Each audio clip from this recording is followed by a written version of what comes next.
Hey friends, it is Natalie, and it is time for our February Reese Witherspoon Book Club review, where we discuss 4 books from my favorite celebrities' Hello Sunshine Book Club to decide if these might be good picks for you. So please stay tuned.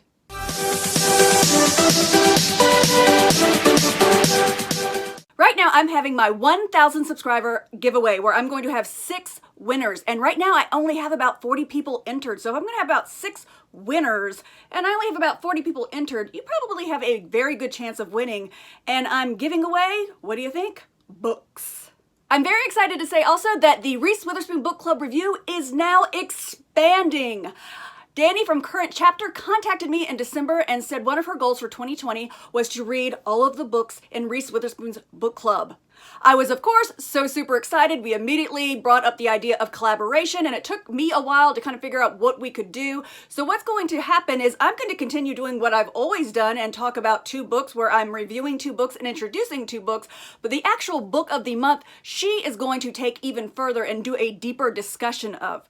So my hope is after you watch my video, you will go over to her video, which will be linked in the description. Now this month, we did not line our videos up on the same day. I will still refer you to her video in my description. Starting next month, we'll be uploading on the same day, and the Reese Witherspoon Book Club reviews are going to be earlier in the month. The next one is going to be March 6th. Now that I think I have you all up to date, let's dive into the books. The January pick was Such a Fun Age by Kylie Reed, and I gave this 4 stars.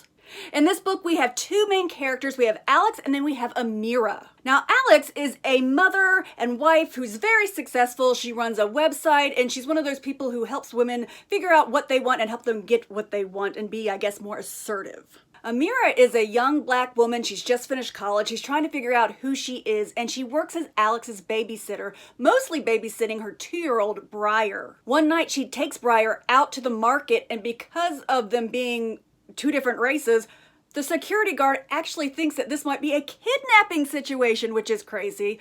But somebody is filming the whole thing, and the person who's filming the whole thing has ties to Alex. Now, going into this book, that's what I thought this book was going to be about a video like that going viral and everybody in the community's reactions. But no, this dives a little bit more deeper and intimate with the 2 characters of Alex and Amira, and how these women see their relationship with each other so differently. And this book also talks about respecting people's boundaries, really kind of listening to who people really are instead of assuming who they are. And this book would be absolutely perfect for a book club. I would like to see women of many races sit down and discuss how they felt when they read this book, because I really think that depending on what race you are, you're going to relate to different characters and different situations differently and uniquely. So very much enjoyed this, very much made me think. Definitely check out Danny's further, deeper discussion and review of this book. It will be linked in the description, like I said before. My makeup book this month was This Is How It Always Is by Lori Frankel. This one I gave 5 stars, and I've talked a lot about books being must-reads, but usually I'm talking to my fellow bookworms but this is a book really for anybody and everybody. This is a story about a family with 5 sons, but the youngest son identifies as being a girl. And even though the family is as supportive as they can be and they just want her to be happy, there's still so many things that they have to deal with. And I think the reason that we have a family that is so supportive is they're showing that even when a family is so supportive, there's still so many hard decisions that have to be made and so many things that you wouldn't even really think about. It's very easy for us to say, of course, if I had a transgender child, I'd be super supportive.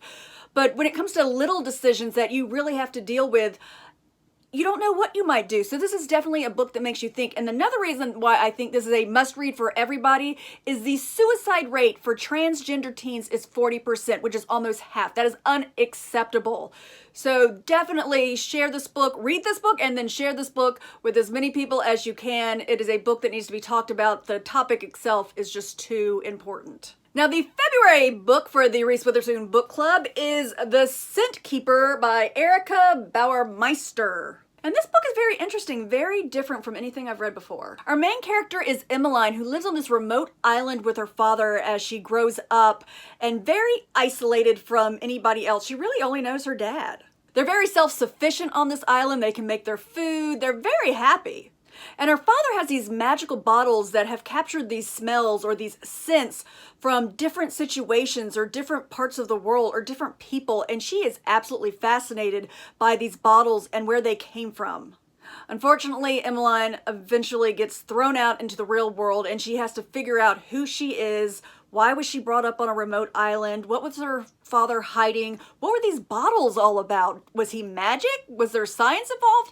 So much to figure out. I'm probably about halfway through. I'm buddy reading this with Danny because from now on we're going to be buddy reading these books together, and I can't wait to see how it ends. Right now I am enjoying it. All right, I am super psyched and excited about my makeup book this month. I'm going to finally read Erotic Stories for Punjabi Widows. I've been wanting this to be my makeup book forever. Now I'm going to try to say the author's name. I don't want to butcher it because I feel like I'm being disrespectful, but it looks like it's Bali Kar Jaswell. I'll hold that up so you can kind of see that.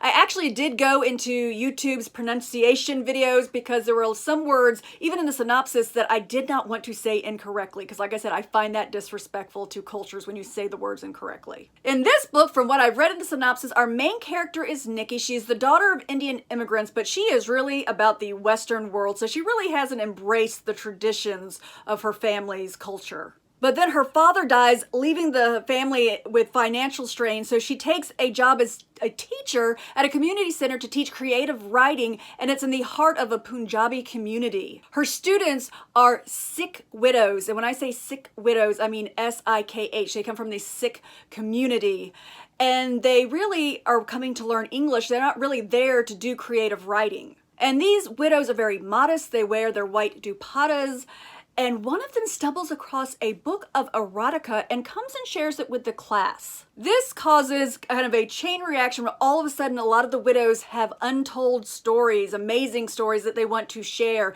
and fantasies that they want to share in the class in this tight-knit group. And Nikki really is eager to liberate these women and have them tell their stories and their fantasies.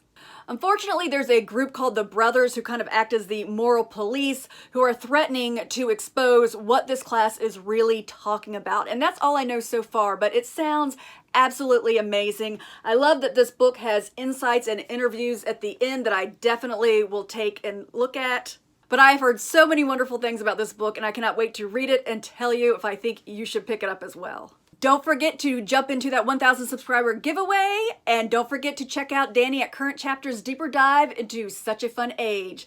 I will see you guys on March 6th. Bye-bye.